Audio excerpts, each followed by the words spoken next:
Go back to the kitchen where you belong. This joke has rung in my ears too many times, and although it may be a joke, it is the tip of an iceberg of a much bigger problem, the way that gender is viewed by society. Just as I have been told to go back to the kitchen, I've personally felt the negative effects of society's attitudes toward gender and sexism. The fact that women are not inherently looked at as equal to men is disappointing. Society should be focused on how we can overcome the norm that men are more important than women. In 2012, Chimamanda Ngozi Adichie gave a speech addressing society's attitudes towards gender. Today, I want to talk about how sexism is a societal norm that influences and even normalizes crime, such as rape and child pornography. We will dive deeper into this issue by reviewing Adichie and her inspiring speech, as well as how her points reflect on Western culture surrounding sexism, gender issue, as well as sexual abuse and exploitation of young girls. Chimamanda Ngozi Adichie was born in Nigeria in 1977. When she was young, her friend told her that she was a feminist, but in her words, it was not a compliment. Throughout her time in Nigeria, she was told many negative things, such as, feminists are just women who are unhappy because they cannot find husbands.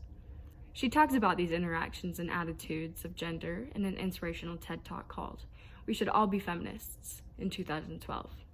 Throughout her speech, she mentions more personal experiences about sexism, such as being assumed a sex worker because she walked into a hotel alone.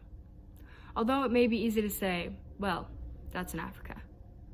The fact is that all women are affected by sexism, and instances such as Adichie's have been happening for more than thousands of years. And although things are getting better in terms of policy and law, the attitudes towards gender have not been entirely changed. Not only do these gendered beliefs have negative effects on women, but those negative effects are also subject to men. In her TED Talk, Adichie states that we often stifle our boys at a very young age by putting them in a small box of masculinity.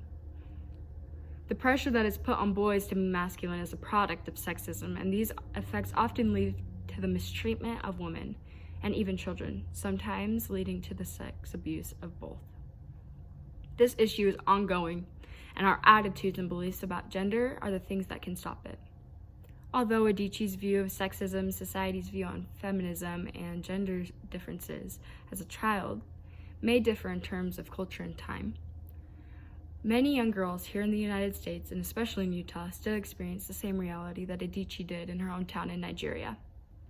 I grew up right here in Utah, and ever since I can remember, my father was viewed as the head of the house, and I was taught to refer to my friends' fathers as Mr., but never the same about their mothers.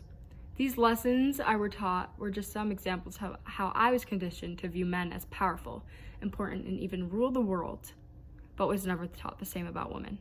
As I continued to grow older, I have thought back on my childhood and noticed how I have been over-sexualized and underestimated throughout the entirety of my life. I recall getting dress coded in first or second grade for wearing a thick banded tank top on a hot day. Why did my male teacher decide that my bare, skinny, 7-year-old shoulders were inappropriate for school? Well, Adichie mentions in her 2012 TED Talk that we teach girls shame.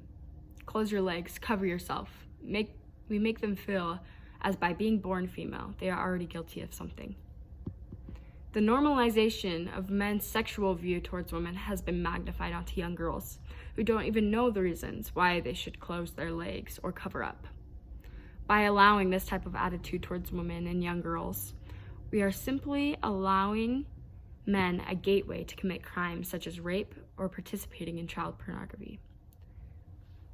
According to NSPCC, in an article titled Child Sexual Offenses Jumped 57% in 5 years, the United Kingdom has had 73,518 recorded offenses of rape, online grooming, or sexual assault against children in 2019 and 2020 alone. Those are just the numbers of reported offenses. The amount of sexual abuse and assault that goes unreported is another story. The reason for those offenses, and especially those that go unreported, is because of the notion that women should be responsible for keeping men's sexual desires at bay. In Adichie's words, Women are praised for virginity, and the thought of telling someone about a sexual assault or molestation, especially as a young girl, is terrifying and shameful. A part of that fear comes from the fact that many girls were taught that men are inherently more important than they are. It is no question that the main problem that influences child pornography is the idea that women are beings created for men's sexual pleasure, no matter the age. But if we look at how the pressure of masculinity placed on men also influences the pressure of financial gain, we can see that sexism has driven men to exploit the over-sexualization of young girls for profit. According to the article, The Connection Between Sex Trafficking and Pornography, it is estimated that pornography's industry annual revenue has reached $13 billion.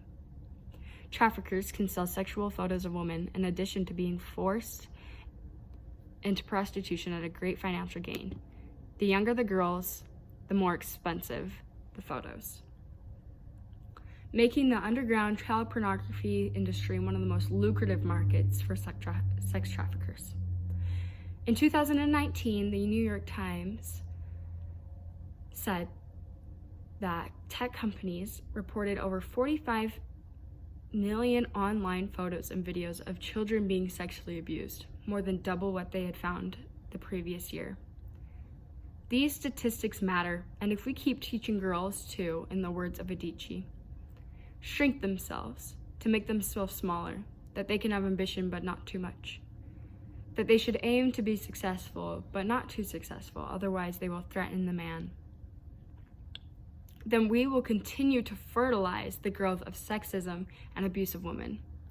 Adichie's TED Talk has opened my eyes to how the world is affected by the dysmorphic ideas and attitudes about gender.